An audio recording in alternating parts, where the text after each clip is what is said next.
बुलेटिनमध्ये बघूयात बातमी 36 जिल्ह्यांची वेगवान स्वरूपात। सरपंच संतोष देशमुख यांचे बंधू धनंजय देशमुख यांनी अंतरवाली सराटीत जाऊन मनोज जरांगेंची भेट घेतली। जरांगेंना पाठिंबा देण्यासाठी अंतरवालीत 2 दिवस थांबणार असल्याचं त्यांनी सांगितलं। संपूर्ण देशमुख कुटुंब आजपासून जरांगेंच्या आंदोलनात सहभागी होणार असून उपोषणाला बसणार असल्याची माहिती धनंजय देशमुखांनी दिली। सामूहिक उपोषणकर्त्यांनी उपोषण सोडावं, उपोषणामुळे शरीराची चाळण होते, माझं शरीर खराब झालंय, तुम्ही होऊ देऊ नका, असं आवाहन मनोज जरांगे पाटील यांनी समर्थकांना केलं। आमचा जीव गेला तरी चालेल पण आम्ही उपोषण सोडणार नाही अशा भावना मराठा आंदोलकांनी व्यक्त केल्या। शिवसेनेचे घनसावंगीचे आमदार हिकमत उढाण यांनी अंतरवाली सराटीतल्या उपोषणस्थळी जाऊन जरांगेंच्या तब्येतीची विचारपूस केली। जरांगेंची वैद्यकीय तपासणी झाली असून जरांगेंच्या शरीरातील साखरेचं प्रमाण कमी झालंय, तसंच रक्तदाब आणि ऑक्सिजन लेवल कमी झाल्याची माहिती वैद्यकीय अधिकाऱ्यांनी दिली। मराठा आरक्षणाच्या मागणीसाठी उपोषणाला बसलेल्या मनोज जरांगे पाटील यांची प्रकृती खालावली। सर्वपक्षीय नेत्यांकडून जरांगेंच्या भेटीगाठी सुरू आहेत। असं असताना मनोज जरांगेंना तात्काळ अटक करा अशी मागणी गुणरत्न सदावर्तेंनी केली। नगर परिषदेच्या निधीवरून सुरेश धस यांनी वाल्मिक कराडवरती पुन्हा गंभीर आरोप केलेत। लातूरमध्ये हाकानं 8 कोटींचा आलिशान बंगला बांधल्याचा दावा केलाय। त्यासोबत महादेव मुंडे प्रकरणात तपास अधिकारी बदलण्याची मागणी धस यांनी केली। सामाजिक कार्यकर्ते अंजली दमानी यांनी उपमुख्यमंत्री अजित पवारांची काल भेट घेतली। धनंजय मुंडेंविरोधातील आणि मुंडे कराडच्या आर्थिक संबंधाचे पुरावे दिल्याची माहिती त्यांनी दिली। तर धनंजय मुंडेंसारखा नेता राजकारणामध्ये नको, त्याचा तातडीनं राजीनामा घ्या अशी मागणी दमानी यांनी अजित पवारांकडे केली। वाल्मिक कराडला कारागृहात विशेष ट्रीटमेंट दिली जात असल्याचा आरोप जितेंद्र आव्हाडांनी केला। बंदिवासात कराडच्या दिमतीला 7 हवालदार आहेत। तसंच इतर कैदी कसे जवळ केले जातात यावरून सुद्धा आव्हाडांनी खोचक टोलेबाजी केली। कराड तालुक्यातल्या सुर्ली येथून डांबर चोरी करणाऱ्या आंतरराज्य टोळीला अटक करण्यात आली आहे। कराडमधील गुन्हे प्रकटीकरण शाखेच्या पोलिसांनी टोळीकडनं 2 लाख रुपयांचा 4 टन डांबर, 15 लाखांचा टँकर असा एकूण 17 लाखांचा मुद्देमाल जप्त केलाय। या प्रकरणी राजस्थान आणि मध्य प्रदेशातल्या 4 जणांना अटक करण्यात आली। मोदी आणि अमित शहांनी इतकी पापं केली आहेत की 7 जन्म काय 100 जन्मात देखील स्वर्गात जाऊ शकत नाही असं मोठं विधान काँग्रेसचे राष्ट्रीय अध्यक्ष मल्लिकार्जुन खरगेंनी केलं। तर गंगेत स्नान करून गरिबी दूर होत नाही असा खोचक टोला त्यांनी लगावला। ठाकरे पक्षाच्या महिला उपनेत्या आणि 4 वेळा नगरसेविका राहिलेल्या राजोल पटेल यांनी शिवसेनेत प्रवेश केला। ठाण्यातल्या आनंद इथे शक्तीस्थळी एकनाथ शिंदेंच्या उपस्थितीत हा पक्षप्रवेश पार पडला। प्रतापगडाच्या संवर्धनाचं निकृष्ट काम थांबवलं असून आजच्या कॅबिनेटमध्ये याबाबत निर्णय घेणार आहोत अशी माहिती पर्यटन मंत्री शंभूराज देसाईंनी दिली। त्यामुळे चुकीचं काम करणाऱ्या ठेकेदाराला चपराक बसणार आहे। जलसंधारण मंत्री राधाकृष्ण विखे पाटील यांच्या विरोधात ठाकरे गटानं हायकोर्टात याचिका दाखल केली आहे। टेंभुर्णीतल्या सभेत वाळू माफियांबाबत बोलल्यानंतर दुसऱ्या दिवशी तिथल्या अधिकाऱ्यांवरती वाळू माफियांनी हल्ला केला। दरम्यान विखेंनी त्यांना पाठीशी घातल्याचा आरोप करत ठाकरे गटानं थेट याचिका दाखल केली। नाशिकमधील ठाकरे गटाच्या नेत्या इंदुबाई नागरे आणि शरद पवार पक्षाच्या महिला प्रदेश सचिव समीना मेमन यांनी शिवसेनेत प्रवेश केला। त्यांच्यासोबत 3 माजी नगरसेवकांनी सुद्धा एकनाथ शिंदे आणि श्रीकांत शिंदेंच्या उपस्थितीत शिवसेनेत प्रवेश केला।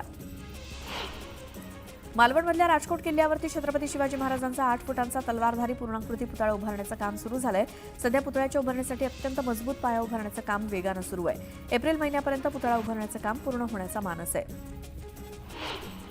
पुण्यामध्ये जीबीएसच्या आजारानं कहर केलाय। पिंपरी चिंचवडमध्ये 15 संशयित रुग्ण आढळलेत। याच पार्श्वभूमीवर पालिकेनं कडक पावलं उचलायला सुरुवात केली।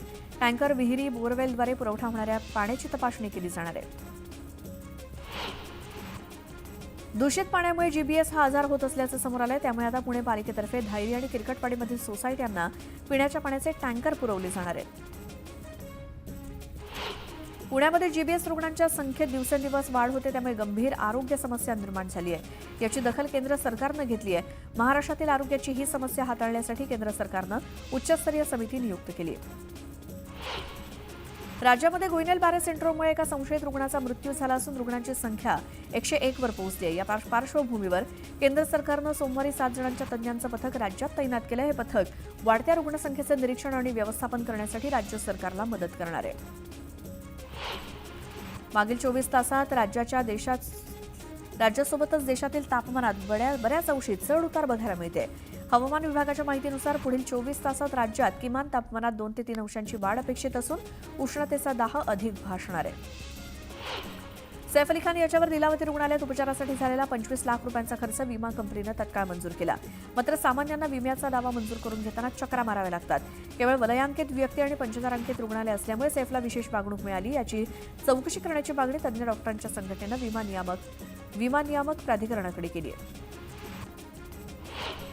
मुंबई शहर आणि उपनगरातील प्रदूषण कमी करण्यासाठी उपाययोजना केल्या होत्या, मात्र बांधकामाची धूळ आणि वाहनांचा धूर काही केल्या प्रशासनाला कमी करता आलेला नाही.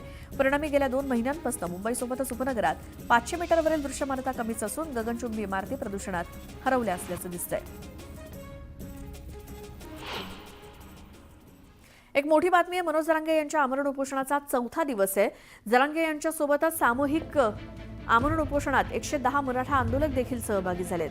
दरम्यान आज उपोषणात मस्साजोगचे सरपंच संतोष देशमुख यांचे बंधू धनंजय देशमुख हे सुद्धा संपूर्ण दिवस सहभागी होणार आहेत. काल रात्री उशिरा धनंजय देशमुख अंतरवाली सराटीत आलेत आणि रात्रीच त्यांनी जरांगेंची भेट घेऊन त्यांच्या तब्येतीची विचारपूस देखील केली. आता जरांगे यांच्यासोबतच उपोषणातील इतर उपोषणकर्त्यांची तब्येत सुद्धा खालावत चालली आहे. रात्री जिल्हा आरोग्य अधिकाऱ्यांसोबतच जिल्हा शल्य चिकित्सकांनी जरांगेंची भेट घेऊन उपचार घेण्याची विनंती केली. मात्र जरांगेंनी उपचार घेण्यास नकार दिलाय. त्यामुळे आता हे उपोषण सोडवण्यासाठी सरकारकडनं काय पावलं उचलली जातात याकडे मराठा आंदोलकांचं लक्ष लागलंय.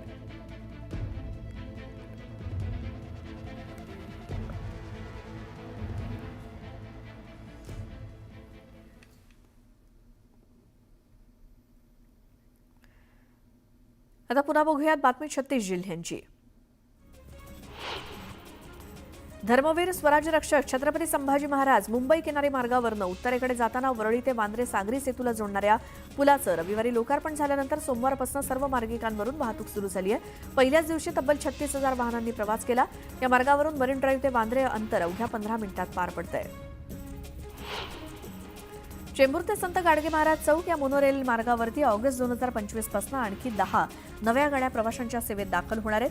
त्याचं नियोजन महामुंबई मेट्रो संचालन मंडळानं केलंय. यातून मोनो मार्गावरती प्रवास करणाऱ्या प्रवाशांना दिलासा मिळणार आहे.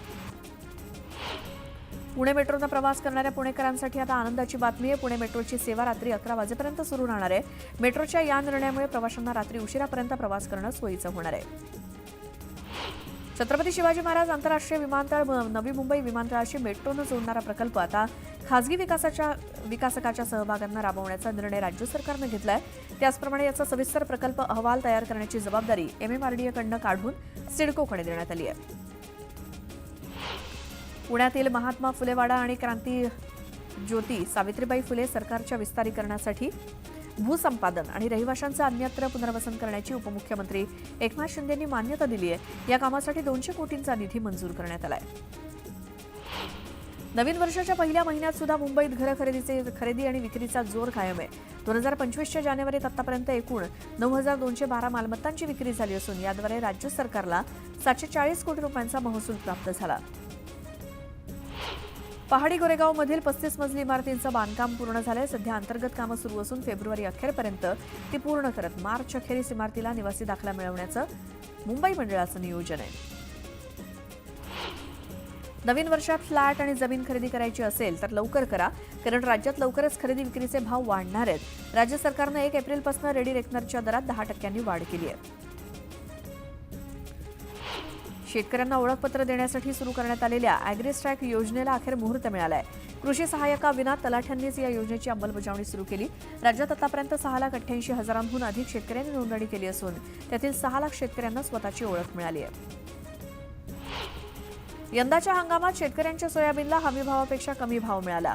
खाद्यतेलाच्या आयातीवरती शुल्क लागू केल्यानंतरही अपेक्षित दरवाढ झालेली नाही, अशी कबुली केंद्रीय कृषी मंत्री शिवराजसिंह चौहान यांनी दिली. आता उत्पादित झालेल्या सर्व तूर, उडीद, मसूर या कडधान्याची हमीभावानं खरेदी केली जाईल, असं देखील चौहान म्हणाले. हमीभावामुळे सोयाबीन खरेदीत राज्यानं आघाडी घेतली. मध्य प्रदेशला मागे टाकून महाराष्ट्रानं पहिला क्रमांक पटकावला.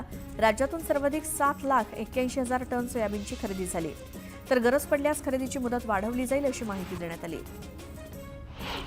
राज्यात 26,277 क्विंटल तुरीची आवक झाली होती. लाल तुरीला लातूर बाजारात कमीत कमी 7,080 ते 7,250 असा दर मिळालाय. राज्यातील बाजार समितीत 56,000 क्विंटल सोयाबीनची आवक झाली, तर सोयाबीनला प्रत्येकी 3,900 रुपयांचा भाव मिळालाय. राज्यातील बाजार समितीमध्ये मक्याची आवक 8,947 इतकी झाली क्विंटल, तर त्याला 2,271 रुपये प्रति क्विंटल इतका दर मिळाला. हायब्रिड, लाल, लोकल, पिवळा, सफेद, गंगा या जातीच्या मक्याची आवक झाली असून लासलगाव इथल्या बाजारात मक्याची आवक 2,875 क्विंटल झाली. वातावरणातील सततचा बदल आणि रोगाच्या प्रादुर्भावामुळे फुलकोबी पिकवणाऱ्या शेतकऱ्यांवरती आर्थिक संकट कोसळलंय. आवक वाढल्यामुळे फुलकोबीचे दर घसरून थेट 5 रुपयाला एक फुलकोबी मिळत असल्यामुळे शेतकऱ्यांचं नुकसान होत आहे. सहकारी आणि खासगी दूध संघाकडून स्पर्धात्मक दरानं दूध खरेदी आणि सरकारी अनुदानामुळे समाधानकारक दर यामुळे आर्थिक वर्ष 2023-24 मध्ये राज्यात प्रतिदिन दूध संकलन विक्रमी 1,71,18,000 लिटरवरती गेलंय. दुग्ध व्यवसाय विभागानं ही माहिती दिली असून हे आजवरचं सर्वाधिक दूध संकलन ठरलंय. राज्य परिवहन महामंडळाच्या स्वमालकीच्या दरवर्षी 5,000 याप्रमाणे येत्या 5 वर्षात 25,000 नव्या लालपरी बसेस घेण्याच्या प्रस्तावाला उपमुख्यमंत्री आणि अर्थमंत्री अजित पवार यांनी तत्वतः मान्यता दिली आहे. हा प्रस्ताव लवकरात लवकर सादर करण्याच्या सूचना त्यांनी परिवहन विभागाला दिल्या आहेत. पश्चिम रेल्वेच्या मुंबई सेंट्रल विभागाच्या वाणगाव ते डहाणू रोड रेल्वे स्थानकादरम्यान उड्डाणपुलाच्या कामासाठी आज मेगा ब्लॉक असणार आहे. त्यामुळे पश्चिम रेल्वेवर काही रेल्वेगाड्या रद्द करण्यात आल्या आहेत. मध्य रेल्वेवर सलग 3 दिवस रात्रकालीन ब्लॉक घेण्यात आलाय. मंगळवारी रात्री 12:50 पासून पहाटे 5:30 पर्यंत हा ब्लॉक असेल. त्यामुळे रेल्वे गाड्यांच्या वेळापत्रकावरती परिणाम होणार आहे. कोकण रेल्वेनं गेल्या आर्थिक वर्षात केवळ प्रवासी वाहतुकीतून तब्बल 1,793 कोटींचा महसूल प्राप्त केलाय, तर विविध प्रकल्पांच्या माध्यमातून 2,393 कोटींचं उत्पन्न मिळालंय. पश्चिम द्रुतगती मार्गावरती वाहतुकीचा प्रचंड ताण असल्यामुळे या मार्गाचं काँक्रिटीकरण करणं अशक्य आहे. त्या मार्गाचं केवळ पुनर्पृष्टीकरण केलं जाणार आहे. हा मार्ग MSRDCनं काही महिन्यांपूर्वी पालिकेकडे हस्तांतरित केला होता. पुणे नाशिक औद्योगिक द्रुतगती महामार्ग कायमस्वरूपी रद्द करावा आणि त्याबाबतची अधिसूचना काढावी अशी मागणी जुन्नर तालुक्यातील राजूर इथल्या शेतकरी संघर्ष समितीने केली आहे. महामार्ग रद्द न झाल्यास ग्रामस्थ आंदोलनाची पुढील दिशा ठरवतील असा इशारा यावेळी देण्यात आला. एक मोठी बातमी. आमदार सुरेश धस आज मुख्यमंत्र्यांची भेट घेणार आहेत. देशमुख प्रकरणी उज्ज्वल निकमांच्या नेमणुकीची धस फेर मागणी करणार आहेत. तसंच बीडमधील पोलीस अधिकाऱ्यांच्या बदलीबाबत ते चर्चा करणार आहेत. कराडच्या मर्जीतल्या अधिकाऱ्यांची बदली करण्याची मागणी धस यांनी केली आहे. तर सामाजिक कार्यकर्त्या तृप्ती देसाई यांनी सुद्धा कराडच्या मर्जीतल्या 26 पोलिसांची नावं दिली होती.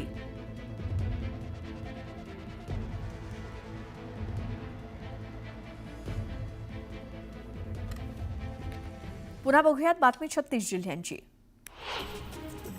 सेवा वाहिन्या टाकण्यासाठी रस्ता खोदायचा आहे तर ते काम आत्ताच करून घ्या, कारण पुढील 20 वर्ष रस्त्याकडे ढुंकूनही पाहता येणार नाही, कारण रस्ता कॉन्क्रीटचा झाला की खोदकाम करता येत नाही असा इशारा महापालिकेनं सर्व यंत्रणांना दिलाय. पावसाळ्यात निर्माण होणारी पूरस्थिती रोखण्यासाठी पालिकेनं यंदा नाल्यांच्या साफसफाईवरती लक्ष केंद्रित केलंय. त्यासाठी वापरण्यात येणाऱ्या सक्शन मशीन वाढवण्याचा निर्णय पालिकेनं घेतला असून त्यासाठी निविदा प्रक्रिया सुरू करण्यात आली आहे. मतदारांना आकर्षित करून विधानसभा निवडणुका जिंकलेल्या सरकारनं सर्वसामान्यांच्या खिशाला चाप लावण्याचा निर्णय घ्यायला सुरुवात केली आहे. फेब्रुवारीच्या पहिल्या आठवड्यात सादर होणाऱ्या अर्थसंकल्पात कचऱ्यावरती कर लावण्याचं जाहीर केलं जाणार आहे. 500 चौरस फुटांपर्यंत मालमत्ता कर माफ असल्यामुळे त्यातील मालमत्तांना हा कर भरावा लागणार आहे. त्यामुळे पालिकेला किमान 10 कोटी उत्पन्न मिळण्याची शक्यता आहे. मुंबईत सार्वजनिक ठिकाणी थुंकणारे किंवा कचरा करणाऱ्यांवरती क्लीनअप मार्शलकडनं धडक कारवाई सुरू करण्यात आली आहे. 10 महिन्यात 1,45,438 जणांना दणका देण्यात आलाय. यामधनं तब्बल 4,20,02,612 रुपयांचा दंड वसूल करण्यात आलाय. जहांगीर आर्ट गॅलरीमध्ये आजपासून कला प्रदर्शन सुरू होत आहे. यामध्ये तमिळ, कन्नड, तेलुगू, मल्याळम, मराठी, आसामी, बंगाली अशा 11 अभिजात भाषांसोबतच प्राचीन लिपी या प्रदर्शनात बघायला मिळणार आहे. चाळीसगाव इथल्या स्मशानभूमीत अंत्यसंस्कार केलेल्या मृतदेहाची राख आणि अस्थी अज्ञातांनी चोरल्याचा अंदाज मृत व्यक्तीच्या कुटुंबियांनी वर्तवलाय. त्यांनी पोलिसात धाव घेत अज्ञातांविरोधात गुन्हा दाखल केलाय. जळगाव महापालिकेच्या गिरणा पंपिंग स्टेशनची 5 कोटी रुपये किमतीची जुनी ब्रिटिशकालीन पाईपलाईन चोरी प्रकरणी सुनील महाजन यांना जामीन मंजूर झालाय. या प्रकरणी प्रमुख आरोपी असलेले महापालिकेचे माजी विरोधी पक्षनेते सुनील महाजन यांचा अंतरिम जामीन सोमवारी मुंबई उच्च न्यायालय संभाजीनगर खंडपीठात मंजूर झाला. जळगावच्या रायसोनी नगरात बांधकाम करताना इमारतीच्या 5व्या मजल्यावरनं खाली कोसळून सेंटरिंगचं काम करणाऱ्या मजुराचा जागीच मृत्यू झाला. बांधकाम मजूर असताना कुठलीही सुरक्षा उपकरणाचा वापर या मजुरांना केलेला नसल्याची माहिती समोर आली आहे.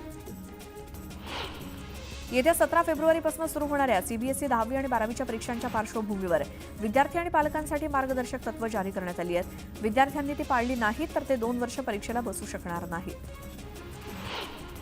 आर्थिक दुर्बल आणि वंचित घटकातील विद्यार्थ्यांसाठी मुंबई शहरात मोहीम राबवली जाते. या योजनेअंतर्गत राबवण्यात येणाऱ्या 25% प्रवेशासाठी शेवटच्या दिवसापर्यंत मुंबई शहर आणि उपनगर जिल्ह्यात मिळून 11,266 जणांनी अर्ज केले. पुण्यामध्ये आयटीच्या जॉबसाठी लागलेल्या रांगेनंतर बेरोजगारांसंदर्भात जोरदार चर्चा सुरू झाली आहे. राज्यातील 24,51,000 लोकांनी नोकरीसाठी सरकारी पोर्टलवरती नोंदणी केल्याचा डेटा समोर आलाय.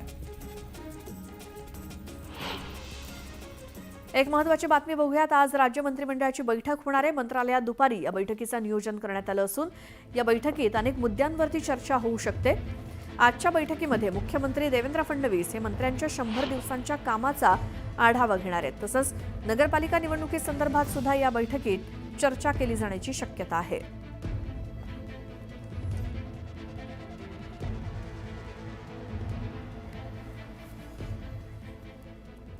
पुन्हा पाहूयात बातमी 36 जिल्ह्यांची.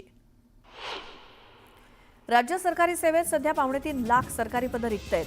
निवृत्त होणाऱ्या कर्मचाऱ्यांमुळे दरवर्षी रिक्त पदांमध्ये 3% भर पडते. रिक्त पदांमुळे इतर कर्मचाऱ्यांवरती कामाचा प्रचंड ताण पडतोय. त्यामुळे कर्मचारी त्रस्त आहेत आणि या सगळ्याचा परिणाम प्रशासकीय उत्पादकतेवरती पडतोय. मुंबई आणि नवी मुंबईला जोडण्यात येणार आहे. त्यासाठी अखंड कनेक्टिव्हिटी करण्यात येणार आहे. मुंबई छत्रपती शिवाजी महाराज आंतरराष्ट्रीय विमानतळ ते नवी मुंबई विमानतळाला मेट्रो 8 न जोडलं जाणार आहे. हा प्रकल्प सार्वजनिक खासगी भागीदारी तत्वावर विकसित करण्यात तत्वतः मान्यता देण्यात आली आहे. जळगाव जिल्ह्यात नोकर भरतीच्या नावाखाली मोठा स्कॅम होत असल्याचा आरोप आमदार मंगेश चव्हाणांनी केला. जिल्हा दूध संघ आणि इतर शासकीय नोकर भरतीसाठी ठाकरे गटाच्या माजी खासदारांनी अनेकांची कोट्यवधींची फसवणूक केल्याचा आरोप करण्यात आलाय.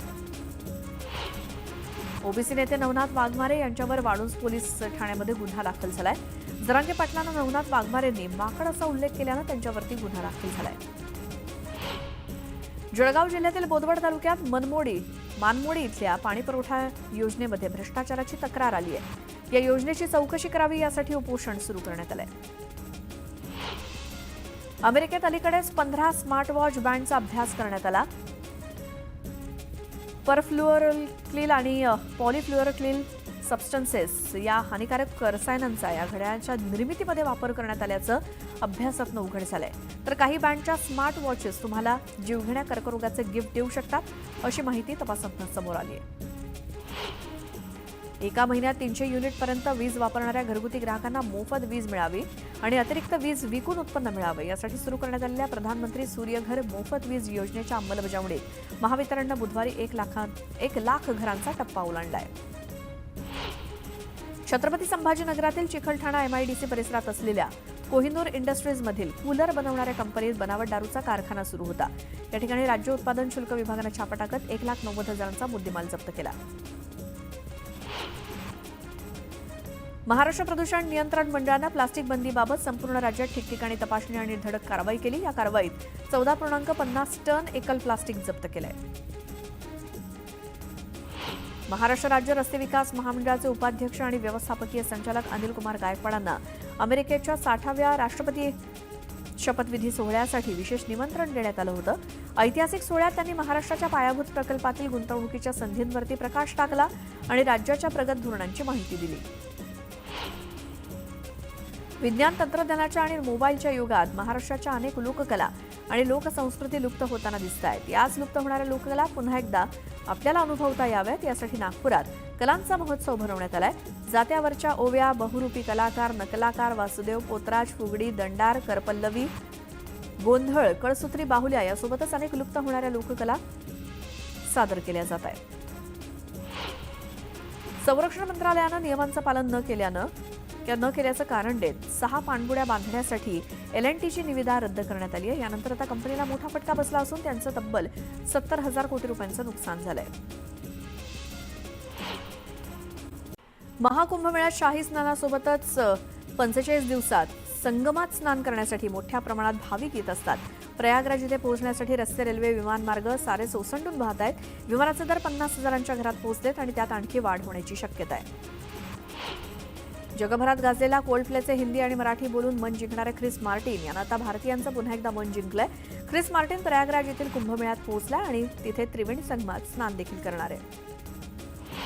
अयोध्येत रामलल्लाच्या दर्शनासाठी तुफान गर्दी उसळते. राम मंदिरात जाणाऱ्या रस्त्यावरती तब्बल 2 किलोमीटरच्या रांगा लागल्या आहेत. तर या गर्दीमुळे 2 भाविकांचा मृत्यू झाल्याचं समोर आलंय. यात एका महिलेचा आणि एका पुरुषाचा समावेश आहे. या दोन्ही भाविकांचा मृत्यू हृदयविकाराच्या झटक्यानं झाल्याचं सांगितलं जात आहे.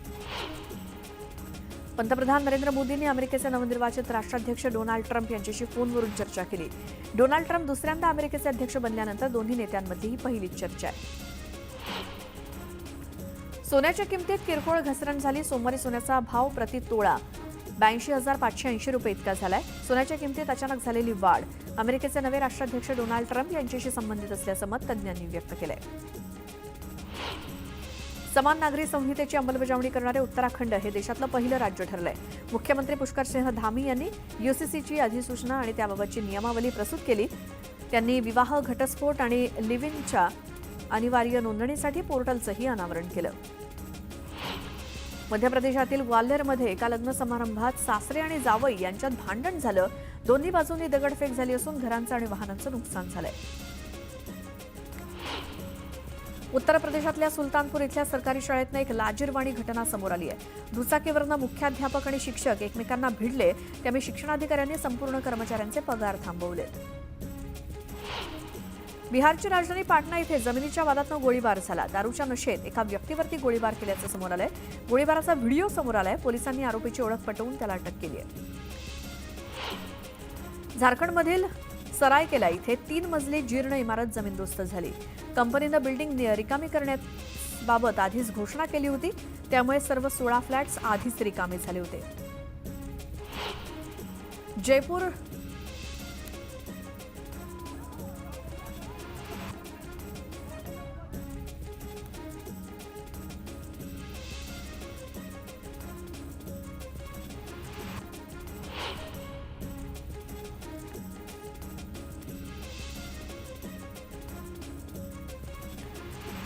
झारखंडच्या जमशेदपूरमध्ये चोरीची घटना उघडकीस आली आहे. दयाल सिटी अपार्टमेंट इथल्या 4 घरांमध्ये दरोडा टाकण्यात आला. यावेळी लाखोंच्या रकमेसोबतच सोन्याचे दागिने घेऊन चोरटे पसार झालेत. चोरीची ही घटना सीसीटीव्हीत कैद झाली. रांचीमध्ये मेडिकलचे विद्यार्थी आणि परिसरातील काही तरुणांमध्ये वाद झाला. या वादाचं रूपांतरण हाणामारीत झालं असून या प्रकरणी एका तरुणाला पोलिसांनी अटक केली आहे. झारखंडच्या धनबादमध्ये भीषण अपघात झाला. या ठिकाणी एका भरधाव ट्रकनं दुचाकीस्वाराला चिरडलं. या दुचाकीस्वाराचा मृत्यू झाला असून संतप्त नातेवाईकांनी रास्ता रोको केला. बिहारमधील मुझफ्फरपूरमध्ये दुचाकीवरून जात असलेल्या महिला शिक्षिकेवर झाडाची फांदी पडली. यात महिला शिक्षिकेचा मृत्यू झाला असून या अपघाताचा व्हिडिओ समोर आलाय. रांचीमध्ये हत्तींची दहशत आहे. इथल्या ग्रामीण भागातील घरांची हत्तींनी नासधूस केली असून यामुळे परिसरातील नागरिकांमध्ये भीतीचं वातावरण आहे. उत्तराखंडमधील उत्तरकाशी जिल्ह्यात लागलेल्या भीषण आगीत 9 घरं जळून खाक झाली. अपघातात एका महिलेचा मृत्यू झालाय. 25 कुटुंब बेघर झाली आहेत. प्रशासनानं पीडित कुटुंबाला सर्वतोपरी मदत करण्याचं आश्वासन दिलंय. उत्तर प्रदेशच्या बागपतमध्ये शालेय विद्यार्थ्यांच्या 2 गटात वाद झाला. यावेळी एकमेकांवरती वार करण्यात आले. काही विद्यार्थी जखमी झालेत. या धक्कादायक घटनेचा व्हिडिओ समोर आल्यानंतर पोलीस तपास करतायत. मध्य प्रदेशातल्या टिकमगडमध्ये घर वाटपावरनं 2 कुटुंबात भांडण झालं. दोन्ही बाजूंनी एकमेकांवरती लाठ्याकाठ्यांचा विटांचा मारा करण्यात आला. यामध्ये 3 लोक जखमी झालेत. या घटनेचा व्हिडिओ सोशल मीडियावरती व्हायरल झालाय. उत्तर प्रदेशच्या मेरठमध्ये एकाच कुटुंबातील 5 जणांची हत्या करण्यात आली. उधारीचे पैसे परत न केल्यामुळे ही हत्या झाल्याचं सांगितलं जात आहे. उत्तर प्रदेशच्या जालौनमध्ये सेल्समनमध्ये गोळीबार करणाऱ्या 2घांना अटक करण्यात आली. मात्र पोलिसांच्या तावडीतून आरोपी पसार झाले. त्यामुळे पोलिसांच्या कार्यक्षमतेवरती प्रश्नचिन्ह उपस्थित होत आहे. झारखंडमधील रामगडमध्ये अपहरण करणाऱ्या टोळीचा पर्दाफाश करण्यात आला. पोलिसांनी 7 जणांना अटक केली. 2 लोकांची सुटकाही केली. पैसे दुप्पट करण्याच्या नावाखाली ही टोळी अपहरण करत असल्याचं समोर आलंय. झारखंडमधील रामगड इथे एकतर्फी प्रेमातनं महिलेचा खून करण्यात आला. तर मारेकऱ्याला पोलिसांनी अटक केली असून आरोपींकडनं खुनात वापरलेले सर्व मुद्देमाल जप्त करण्यात आलाय. बिहारच्या पाटण्यामध्ये एफसीआयमध्ये काम करणाऱ्या कर्मचाऱ्याची गोळी मारून हत्या करण्यात आली. ही हत्या का करण्यात आली हे अद्याप कळू शकलेलं नाही. मात्र या प्रकरणी पोलिसांकडून अधिक तपास सुरू आहे.